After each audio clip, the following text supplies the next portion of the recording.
Second part है ये हमारा। इससे पहले हमने किया है paradigm shift in social studies. ठीक है, आज हम बात करेंगे पैराडिगम शिफ्ट इन मैथमेटिक्स। इससे पहले मैं फिर से एक बार बता दूं कि पैराडिगम शिफ्ट है क्या। Paradigm shift is the basically बिल्कुल फंडामेंटल चेंजेस करने हैं एक किसी भी कंसेप्ट के अंदर। ठीक है, जब हम बिल्कुल उस एक थ्योरी को बिल्कुल अपोजिट प्रूफ कर देते हैं टेक्नोलॉजी की हेल्प से, तो उसके अंदर बिल्कुल चेंज आ जाएगा। तो वो क्या है, पैराडिगम शिफ्ट है कि जो पहले थ्योरीज हम लोग कर रहे थे, जो हम पढ़ रहे थे, टेक्नोलॉजी ने, साइंस ने उसको बिल्कुल ही निगलेक्ट कर दिया है, उसको बिल्कुल ही रिफ्यूज़ कर दिया है। उसकी जगह पर एक नई और थ्योरीज जो है वो डेवलप हो गई है, तो उसको हम क्या कहते हैं, पैराडिगम शिफ्ट। ठीक है, वो हमने एसएसटी में किया था पैराडिगम शिफ्ट कि वहाँ पर कौन कौन से ऐसे थे कि जो बिल्कुल बेसिक फंडामेंटल्स थे वो ही हम लोगों ने चेंज कर दिए with the help of science और टेक्नोलॉजी इम्प्रूवमेंट ऑपरेशन के लिए। तो उसको हम क्या बोलते हैं, पैराडिगम शिफ्ट। अब हमने बात करनी है कि मैथमेटिक्स में स्कूल लेवल पर क्या क्या कहाँ पर जो है वो हम चेंजेस देखने वाले हैं। मैथमेटिक्स जो क्या है, is a way of organising our experience in the world, कि हमने जितना भी एक्सपीरियंस है उसको हमने ऑर्गेनाइज करना है। It enriches our understanding and enable us to communicate and make sense of our experiences. It also gives us an enjoyment. By doing mathematics, we can solve a range of variety of practical tasks और real life situations. जब भी हम maths में deal करते हैं तो हमें बहुत सारी ऐसी प्रॉब्लम्स हैं जो डे टू डे लाइफ में हम फील करते हैं, उसको हम यहाँ पर विद एन्जॉयमेंट जो है वो ठीक चेंज करते हैं। जैसे कि अब हम यहाँ पर बात करते हैं, यहाँ पर दो ऐसे मेथड्स हैं, जैसे ट्रॉपिकल मेथड है कि उस मेथड में क्या किया जाता है कि जिस क्लासरूम में, जिस क्लास के लिए करिकुलम कंस्ट्रक्ट कराया गया है, टॉपिक जो कंटेंट है वो बनाए गए हैं, वो उसी क्लास में शुरू हो, उसी क्लास में ख़त्म हो। सिंपल टू कॉम्प्लेक्स तक जाते रहे वो, और कहाँ तक जाएं कि जिस क्लास में, सपोज करो फैक्टर है, इक्वेशन है कि क्लास 6 में स्टार्ट किया है, तो वो क्लास 6 में ही वो टॉपिक जो है वो पूरा ख़त्म हो जाना चाहिए, वो आगे कंटिन्यू वो नहीं होना चाहिए। तो ये ट्रॉपिकल मेथड था पहले का। और अब इसके बाद एक और जो था मेथड है, इसमें क्या करते हैं कि हर एक क्लास के अंदर थोड़ा थोड़ा कंसेप्ट सब में चलता है। इक्वेशंस हैं, रेशोज़ हैं, क्लास 6 से 5th से में शुरू कर दी जाती हैं।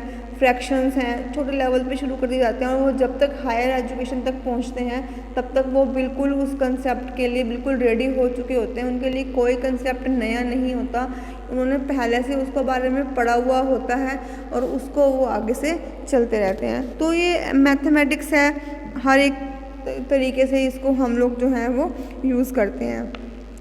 Mathematics can describe and explain but it can also predict what might happen. अब मैथ्स है, करना भी है और ये सिखाना भी है कि आगे आने वाले टाइम में कि क्या हैपन होने वाला है। यही इसीलिए जो है मैथ्स की बहुत इम्पोर्टेंट है।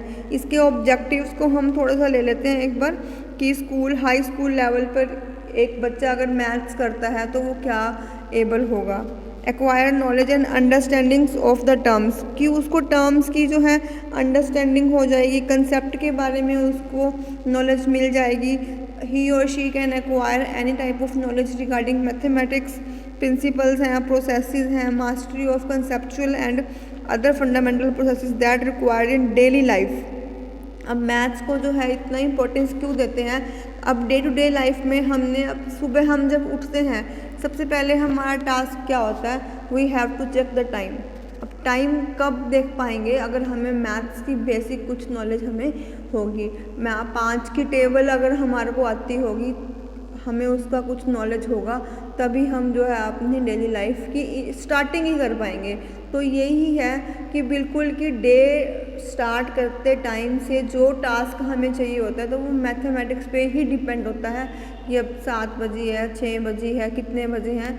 तो ऐसे अब उसके बाद हमने दूध लेना है, लीटर में लेना है, माप के लेते हैं। तो ये सब कुछ क्या है कि बेसिक चीज़ें हैं कि अब जो लिक्विड होगा वो लीटर में आएगा, सॉलिड आएगा वो केजी में आएगा। कि अगर बच्चों को लीटर केजीज का अगर हम नॉलेज स्टार्टिंग से ही देंगे तभी जो है वो अपनी जो डेली लाइफ है डे टू डे जो उनके चैलेंजेस उनके लिए आने वाले हैं उनको वो फेस कर पाएंगे।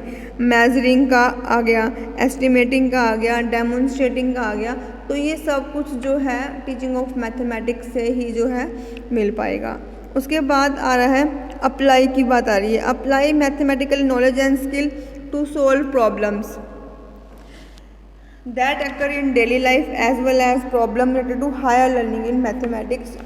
उसको जो है हमने अब अप्लाई करना है। अब बच्चों को लीटर का केजी का डिफरेंस पता चल गया है, तो वो हर एक चीज़ को माप सकते हैं, एस्टिमेट लगा सकते हैं, इंची टेप का यूज़ कर सकते हैं कि क्या चीज़ इंचज़ में है, क्या हाइट में, कैसे मेज़र करना है, इस तरीके से। ठीक है। Develop the ability to think, reason, analyse and articulate logically. अब जब हम लोग बच्चों को सिखा रहे हैं तो ये होप रखते हैं कि उनकी थिंकिंग है वो लॉजिकल थिंकिंग हो पाएगी, वो लॉजिकली सोच पाएंगे, एनालाइज कर पाएंगे। Appreciate the power and beauty of mathematics. अब यहाँ पर जो है मैथमेटिक्स की जो इंटरेस्ट शो कर पाते हैं बच्चे, उसको एग्जीबिशंस में या किसी उसमें पार्टिसिपेट करते हैं या अपनी खुद की प्रॉब्लम्स हैं उसको सॉल्व कर पाते हैं, तो ये लर्निंग ऑफ टीचिंग से ही, मैथमेटिक्स से ही हो पाएगा। Develop a reverse and respect toward great mathematicians. जो ग्रेट मैथमेटिशियंस हुए हैं जिन्होंने कंट्रीब्यूशन दिया है, आर्यभट्ट से शुरू होकर जो आज तक के रामानुजन है और जो बहुत सारे हैं, पाइथागोरस हैं, ये सारे क्या हैं, ये ग्रेट मैथमेटिशियंस हैं जिन्होंने बहुत सारा जो कंट्रीब्यूशन है अपनी लाइफ का हमारी एजुकेशन के लिए इन्होंने डिवोट किया हुआ है। Develop necessary skill to work with modern technological devices. जो आजकल जितने भी आप लोग डिवाइसेस सुन रहे हो कि डिजिटल हैं, एनालॉग हैं, तो इन सब का कहीं ना कहीं बेस क्या है, मैथमेटिक्स है। तो अगर मैथमेटिक्स की इम्पोर्टेंस को कोई समझ पाएगा तभी वो इन चीज़ों को अच्छे से यूज़ कर पाएगा। अब हम यहाँ पर बात करते हैं national policy on education, NPE। मैंने लास्ट वीडियोस में भी बताया था कि अब तक जो है हमारे पास 3 NPE, 3 national policy on education जो है हम डेवलप कर चुके हैं। सबसे पहली जो डेवलप की थी वो 1968 में की थी, फिर 86 में की थी, और अब जो जून 2020 में जो है एक थर्ड और ट्रेमेंडस चेंजेस के साथ जो हमारी एजुकेशन पॉलिसी आई है, तीसरी आई है। द NEP यानी कि नेशनल पॉलिसी ऑन एजुकेशन 1986 जो है आइडेंटिफाई करती है strengths and weaknesses of the present system of education and clearly gives the direction for reshaping. 1986 में बहुत सारे ऐसे थे जब उन्होंने हमारे प्रेजेंट ईरा की जो प्रॉब्लम्स थी उसको पहचाना और बहुत सारी क्लियरली डायरेक्शंस प्रोवाइड की कि हम अपनी जो पॉलिसीज़ हैं उसको रीशेप कर सकें, ताकि जो सोसाइटी की नीड है उसके साथ हम अपना बैलेंस जो है वो बना सकें। ठीक है। स्कूल लेवल पर भी और प्राइमरी लेवल पर भी there is a specific mention in the NEP about mathematics education. जो सेम की सेम वर्डिंग है जो नेशनल पॉलिसी ऑन एजुकेशन के आर्टिकल के अंदर लिखी हुई थी, वही मैं एक बार सुना रही हूँ आपको पढ़ के। Apart from a being specific subject, it should be treated as to any subject involving analysis and reasoning with the introduction of computers in schools. Education, computing and emerge of learning through the understanding of cause-effect relationship and interplay of variables. The teaching of mathematics will be suitably redesigned. यहाँ पर देखो specially mention किया गया है कि उसको redesign करना है, redesign to bring it in live with modern technological devices की। इतना हमने उसको डेवलप करना है, रीशेप करना है कि जो मॉडर्न टेक्नोलॉजी है उसके हिसाब से हम इसको चेंज कर सकें। और जनरल गाइडलाइंस जो है 2 सिग्निफिकेंट डायरेक्टिव और every teacher of mathematics should be no there implementations in teaching of mathematics. जो है 2 स्पेसिफिक गाइडलाइंस जो है वो प्रोवाइड कराई गई थी। To promote equality, it will be necessary to provide for equal opportunity to all, not only in assess but also in the condition for success। कि सिर्फ असेस तक ही हमने नहीं जाना, हम लोगों ने उसकी सक्सेस तक भी जाना है। कि ये नहीं है कि हमारी रेंज में मैथमेटिक्स आ गया तो हम सक्सेस हो गए, नहीं, असेस तक भी पहुंचना है और उसके बाद हमें उसकी सक्सेस तक भी बहुत पहुंचना है। According to experimental mathematics educators, कुछ एजुकेटर्स थे वो एक्सपेरिमेंटल थे, कुछ थ्योरेटिकल थे, कुछ थ्योरी बिल्डिंग्स पे थे जिन्होंने कुछ फंडामेंटल्स प्रिंसिपल्स क्रिएट किए हैं, किसी ने इम्प्लीमेंटेशन कराई हैं।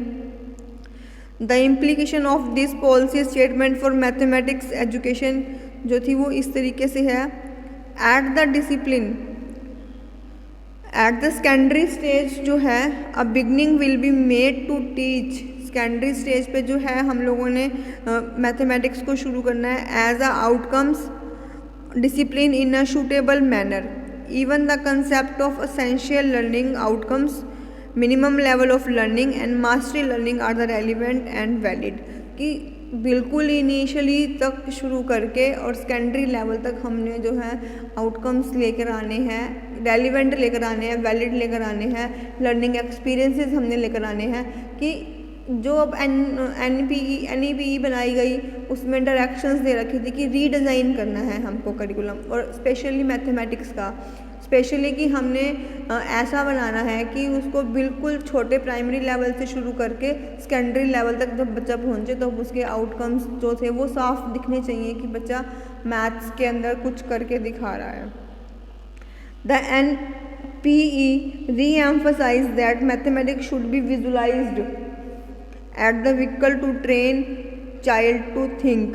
अब ये एक व्हीकल का समान है कि जो बच्चों को थिंक करने के लिए, रीज़न करने के लिए, एनालाइज करने के लिए और आर्कुलेट लॉजिकली करने के लिए ट्रेंड करने वाला होना चाहिए। हम फिर से NEP फिर से स्ट्रेस आउट कर रही है कि सिर्फ और सिर्फ असेस पे काम नहीं करना, हमने सक्सेस पे भी काम करना है। कि जिस एम और ऑब्जेक्टिव को लेकर पैराडिगम शिफ्ट किया गया है मैथमेटिक्स का, तो वो हमें मिलना चाहिए, उसका रिज़ल्ट हमें मिलना चाहिए, उसकी सक्सेस जो है वो हमें मिलनी चाहिए। इम्पॉर्टेंस क्या है स्कूल्स में, अभी हमने थोड़ी सी पहले भी डिस्कस की है। Mathematics has played a predominant role not only in the achievement of civilization in general but also in the development of physical science।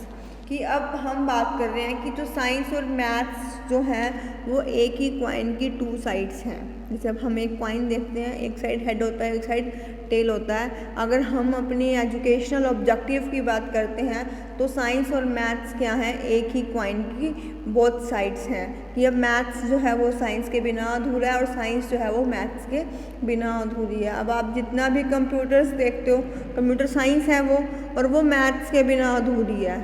Digital form में हमने आज किया है, एनालॉग से हम डिजिटल में जा रहे हैं। तो डिजिटलाइज क्या है कि डिजिट्स में हमको लेना है, डिस्क्रीट फॉर्म में हमें नहीं चाहिए, हमें कॉन्टिन्यू फॉर्म में चाहिए।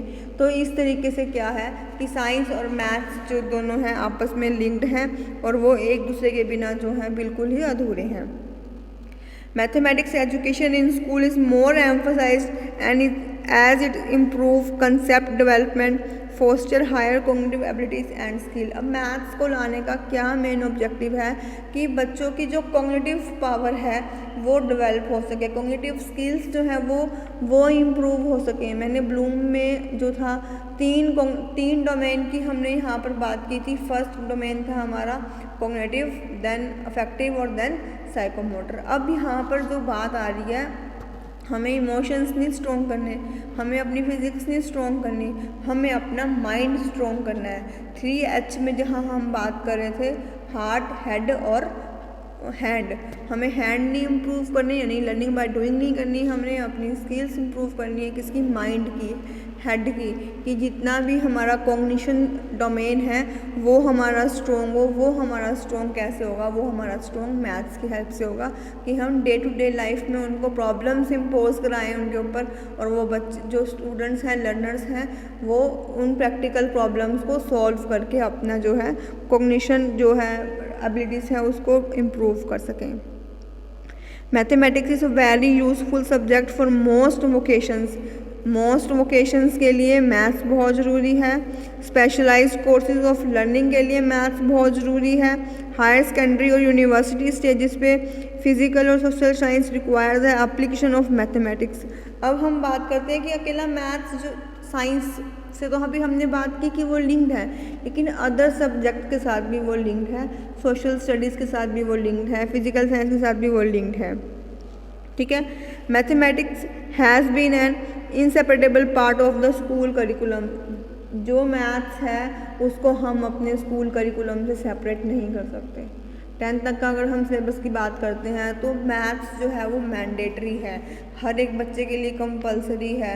और बहुत से स्टूडेंट्स ऐसे हैं जो मैथ्स से डरते भी हैं। मैथ्स मुश्किल नहीं होता, बस उसके फंडास को जो है वो समझने की ज़रूरत होती है। अब यहाँ पर हम बात कर रहे हैं NCF 2005, ये मैथ्स के करिकुलम। अभी हम जो बात कर रहे थे वो नेशनल पॉलिसी ऑफ एजुकेशन 1986 थी। अब हम बात कर रहे हैं NCF की। NCF 2005 यानी कि नेशनल करिकुलम फ्रेमवर्क की जो पॉलिसीज़, जो एजेंसीज हमारे करिकुलम चेंजेस के ऊपर, रीडिज़ाइन के ऊपर बात करते हैं, उनमें से एक है NCF। और ये NCF 2005 में आया था। इसने हमारे मैथमेटिक्स के टर्म में हमारे लिए क्या बोला है, इसको अब हम यहाँ पर डिस्कस करते हैं। नेशनल करिकुलम फ्रेमवर्क यानी कि NCF जो है suggest the development of children's ability of mathematics education. The narrow aim of the school is to develop useful capabilities particular those related to numeric numbers, number operations, measurement, decimal and percentage. जो पुरानी हम बातें कर रहे हैं कि जहाँ पर जिनमें हमें चेंजेस लाना है, ये कन्वेंशनल है कि पुराने टाइम में हमें परसेंटेज आती पता हो, बच्चों को मेजरमेंट पता हो। ठीक है, ये हमारा नैरो एस्पेक्ट है। The higher aim is to develop child resources to think and reason mathematically, to pursue assumptions to their logical conclusion and to handle abstractions। कि सिर्फ परसेंटेज का, रेशो का मेज़रमेंट तक नहीं है, यहाँ पर हमने बच्चों को लॉजिकली थिंक करना सिखाना है। जो चीज़ वो सोच रहे हैं उसको कैसे वो थ्योरी में इम्प्लीमेंट कर सकते हैं, वो हमने दिखाना है, देखना है। वो रिसर्च जो है, जो उनकी स्किल्स हैं, वो हमने यहाँ पर इम्प्रूव करानी है। It should be ambitious in the sense that it seeks to achieve the higher aim. जो हमारी एजुकेशन का हायर एम है, वहाँ तक पहुँचने के लिए जो है मैथमेटिक्स जो है हमारी हेल्प करता है। यहाँ पे अब हमने अर्थमेटिक करना है, अलजेब्रा करना है, जियोमेट्रिक करना है। और अब आप ये देखते हो कि जितने भी कॉम्पिटिटिव एग्ज़ाम हैं, चाहे वो हिंदी टीचर के लिए हैं, तब भी उसको मैथ्स की प्रॉब्लम को सॉल्व करना आना चाहिए। अगर मैथ हिंदी का है, संस्कृत का है, क्यों है, उसके लिए हिंदी भी उतनी कंपलसरी है। अब हम लोग एस्टेट देखते हैं, एस्टेट में क्या है, आता है 15 से 20 नंबर के लिए जो है रीजनिंग, मैथ्स के न्यूमेरिक प्रॉब्लम्स, इंग्लिश, ये सब कंपलसरी क्यों रखा हुआ है, ताकि जो एक टीचर है वो कॉम्पिटेंट बन सके। उसको इतनी तो सारे फील्ड की नॉलेज होनी चाहिए कि जितनी कि वो एक टीचर बनने के लायक हो। हाँ, नो डाउट कि वो हिंदी का टीचर है, उसको हिंदी के कंसेप्ट क्लियर है, बट साइमल्टेनियसली उसको जो है कुछ मैथ्स के कंसेप्ट, कुछ कंप्यूटर के कंसेप्ट, कुछ बेसिक एटलीस्ट जो है उसको पता होना चाहिए। होप कि आपको आज ये समझ में आ गया होगा कि हम मैथमेटिक्स की बात कर रहे हैं। हमने यहाँ पर दो जो है, हमने यहाँ पर नेशनल पॉलिसी ऑफ एजुकेशन जो है 1986 डिस्कस किया है, और हमने NCF 2005 जो कि मैथमेटिक्स की रिगार्डिंग क्या बात करती है, हमने यहाँ पर उसको डिस्कस किया है। कि होप कि आपको ये क्वेश्चन जो है क्लियर हो गया होगा। सेकेंड पार्ट है इसका। पहले पार्ट में हमने क्या किया है, सोशल स्टडीज जो है हम यहाँ पर कर चुके हैं। ठीक है, सोशल स्टडीज हम कर चुके हैं, मैथ्स हमने यहाँ किया है। एक हमारे पास रह गया है लैंग्वेजेस और साइंस। ठीक है, इसको हम आगे आने वाले इसमें क्लियर कर लेंगे। तो ये आपका बहुत इंपॉर्टेंट क्वेश्चन बनता है, पैराडिगम शिफ्ट। पैराडिगम शिफ्ट क्या है, मैं फिर से बता देती हूँ कि बिल्कुल चेंज कर देना। कि जिस थ्योरीज पे हम पहले वर्क कर रहे थे, पहले मतलब कि कुछ साल पहले हम वर्क कर रहे थे, प्री इंडिपेंडेंस आप कह सकते हो, कि जहाँ पर जिन थ्योरीज को हम लेकर चल रहे थे, आज की टेक्नोलॉजी ने उन थ्योरीज को बिल्कुल ही रॉन्ग डिफाइन कर दिया है। उसके लिए नए उन्होंने रूल्स बताए हैं कि ऐसा नहीं, ये चीज़ ऐसे हो रही है, तो उसको हम क्या बोलते हैं, पैराडिगम शिफ्ट। स्लाइटली सा चेंज, अपडेशन है, वो यहाँ पर काउंट नहीं होगा। यहाँ पर बिल्कुल ही जो है फंडामेंटल चेंजेस जो हैं आधारभूत चेंजेस जो हैं वो यहाँ पर परफॉर्म होंगे, तभी इसको हम किस में काउंट करेंगे, पैराडिगम शिफ्ट में काउंट करेंगे। Thank you.